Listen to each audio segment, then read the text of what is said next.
السلام علیکم جی. ملک میں بہت سارے ایسے ایشو ہیں جن پہ بات کی جا سکتی ہے، جس کی وجہ سے نہ صرف شہری بلکہ اوورسیز پاکستانی بھی پریشانی کے عالم میں مبتلا ہیں، کیونکہ بیرونی ملک سے جو بھی اوورسیز پاکستان آتے ہیں انہوں نے بہت سارے مسائل کا یہاں وفاقی دارالحکومت سمیت دیگر شہروں میں بھی سامنا کرنا پڑتا ہے، جس میں سے ایک اہم ایشو جو ہے وہ ہے بھیک مانگنے سے متعلق، غداگری سے متعلق ہے.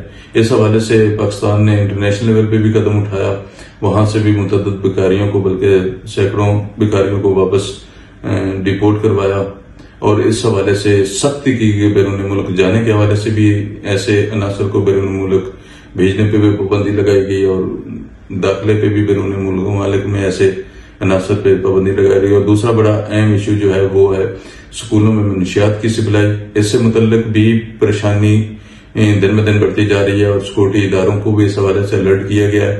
اور اس کے بعد صحت سے متعلق بہت سارے ایسے ایشوز ہیں جس میں پولیو ہے، خاص کر کے اس پہ بھی جو ہے وہ معاملات چل رہے ہیں، اس پہ بھی بات کی جا رہی ہے. اور یہ سارے ایشوز جو ہیں وہ آج قومی اسمبلی کے اجلاس میں ڈسکس ہوئے، اور اس پہ اراکین اسمبلی نے اپنی رائے کا اظہار کیا، اپنی رائے دی. اور جس میں سب سے جو زیادہ افسوسناک واقعہ قرار دیا گیا، ویسے تو یہ تینوں ہی ایسے ایشوز ہیں جو انتہائی افسوسناک ہیں، ان پہ فوری طور پہ پابندی اور ان پہ کارروائی ہونی ازحد ضروری ہے.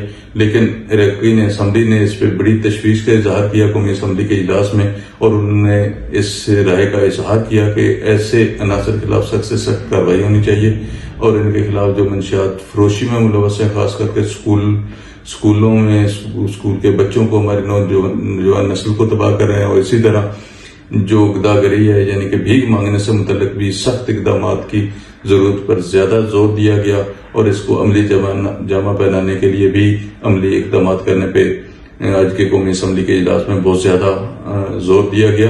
تو اس کے علاوہ جو سیکورٹی ایشوز ہیں ملک بھر میں، ہمیں جو خطرات ہیں اپنے ملک میں سیکورٹی سے متعلق جو معاملات ہیں اس پر بھی بہت زیادہ زور دیا گیا، کیونکہ وفاقی دارالحکومت میں گزشتہ مہینوں میں 2 بڑے بم بلاسٹ ہوئے، خودکش دھماکے ہوئے. ان کے پیش نظر سیکورٹی کے معاملات کو دیکھنا انتہائی ضروری تھا. اس پہ بھی بات ہوئی، کیونکہ کل کی قومی اسمبلی کے اجلاس اور سینٹ کے اجلاس کے ایجنڈے کو مؤخر کر کے اسی پہ بات کی گئی، اور اس پہ جو تمام سیاسی جماعتیں ہیں وہ ایک ہی پیج پہ موجود تھی، اور انہوں نے یہ بتایا کہ سیکورٹی کے معاملات میں سب ہم ایک پیج پہ ہیں. تو ایسے ایشوز کو عملی جامہ بنانے کے لیے نہ صرف قانون نافذ کرنے والے اداروں کو کام کرنے کی ضرورت ہے، بلکہ ان کے ساتھ عوام کو بھی ان کے ساتھ دینے کی ازحد ضرورت ہے، کیونکہ عوامی تعاون کے بغیر جو ہے کوئی بھی کام پائے تکمیل تک نہیں پہنچ سکتا. اس طرح کی ویڈیوز کے لیے ہمارے چینل کو ضرور سبسکرائب کیجیے گا.